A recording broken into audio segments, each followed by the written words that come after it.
In the top left right of the map, we have our purple Protoss player. It is all inspirations, Shadver.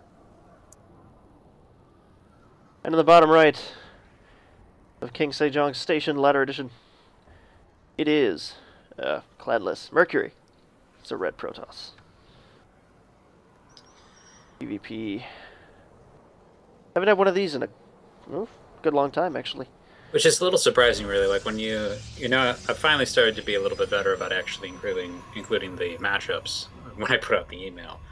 And you'll notice we have like mostly Protosses and Zergs everywhere, but somehow not all mirror matches. We're very lucky in how that has worked out. So what are your thoughts on this match? What do you think is going to happen? Well, higher level players, I honestly don't know. It's been a little while since Mercury's played, but I love Mercury's mechanics. He's on top of everything. His micro is perfect. The last couple games, I think we saw him play Stalkers, and his blink control is very good. Very good. I like watching him blink around. So, hopefully we'll see some kind of Stalker play here, but... I kind of agree with that. That does seem to be his preferred method of play. He did go DTs one time, and we saw him really do that effectively.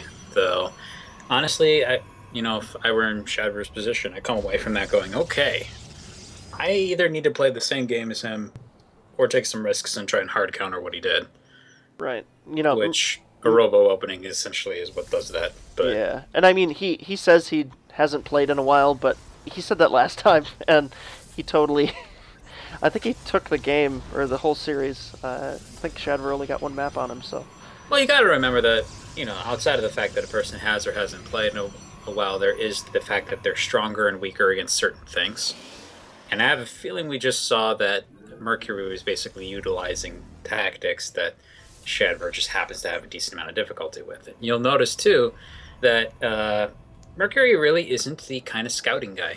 He's just sending out a scouting probe now, as is much later than usual.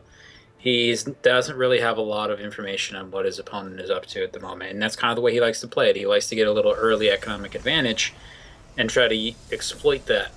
So he tends to be, from what I can gather, he tends to be kind of a more of an early game player with this. Not one of those people that you do run into on ladder that actually fast expand in this matchup. I consider them kind of crazy, but I guess, to be good at PvP, you have to be a little insane and just accept that you're going to lose sometimes to dumb things.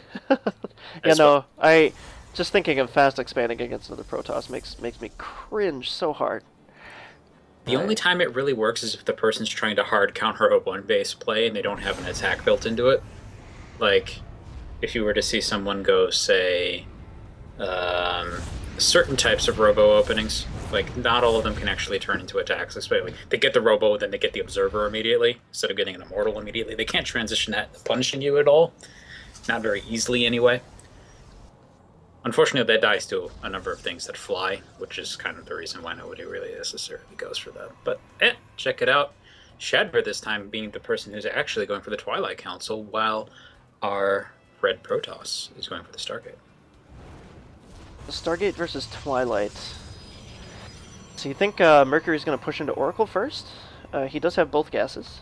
Potentially. It's actually rather interesting, because I had a conversation with with Mercury about this, and this is one of those things where if these were lower level players, I'd actually say that the Stargate guy has an edge, just because usually you don't see perfect enough macro to be able to keep up with just the sheer firepower of Protoss air units. The thing is, this is not exactly true at their level. If you're able to get the Stalker production out extremely solidly, the guy with the Stalkers, the guy with the Blink, can get there so fast you just won't have anything to work with. But a Phoenix opener, okay. This is an old classic in StarCraft 2. Basically, this was Wings of Liberty PvP. This was standard. This is what you did back then. And, of course, it got shook up a bit by various changes to the Stargate units, in particular the Oracle. Just that gets into your base for even a small period of time. It can do so much damage, puts one Phoenixing player behind the other, so it's always a bit of an awkward place to be. And you can see Chrono Boosting on the Twilight Council, so he's pretty well aware of what's coming at him. And this is pretty rough. Honestly, Phoenixes are not necessarily that great against Stalkers. They get their bonus damage against the light units, so they can't take them out super fast, and those lifts, you run out of them. And you can Yep. see right now he's cut off the Phoenix production, put up 3 gateways, and kind of getting ready for an attack. Yep. PvP, every stalker makes a difference. If one is lifted, that's so much DPS gone. It's frustrating. But, you know, the Oh no, he's actually continuing with the oof, Phoenix. Phoenix counts rising here, yeah. And again, part of this comes down to whether or not the macro from Shadver has been sufficient to actually make this work. There's a brief period of time at the beginning of this fight where this can get real nasty if he's not careful, and that's where he lifts up half the stalkers and then, ooh, nice counter time warp. He's going to keep him back a little bit, but he really actually should retreat out of here and get some reinforcements. There's just nowhere near enough stalkers to be able to hold this off. Shadver GG's. Yeah.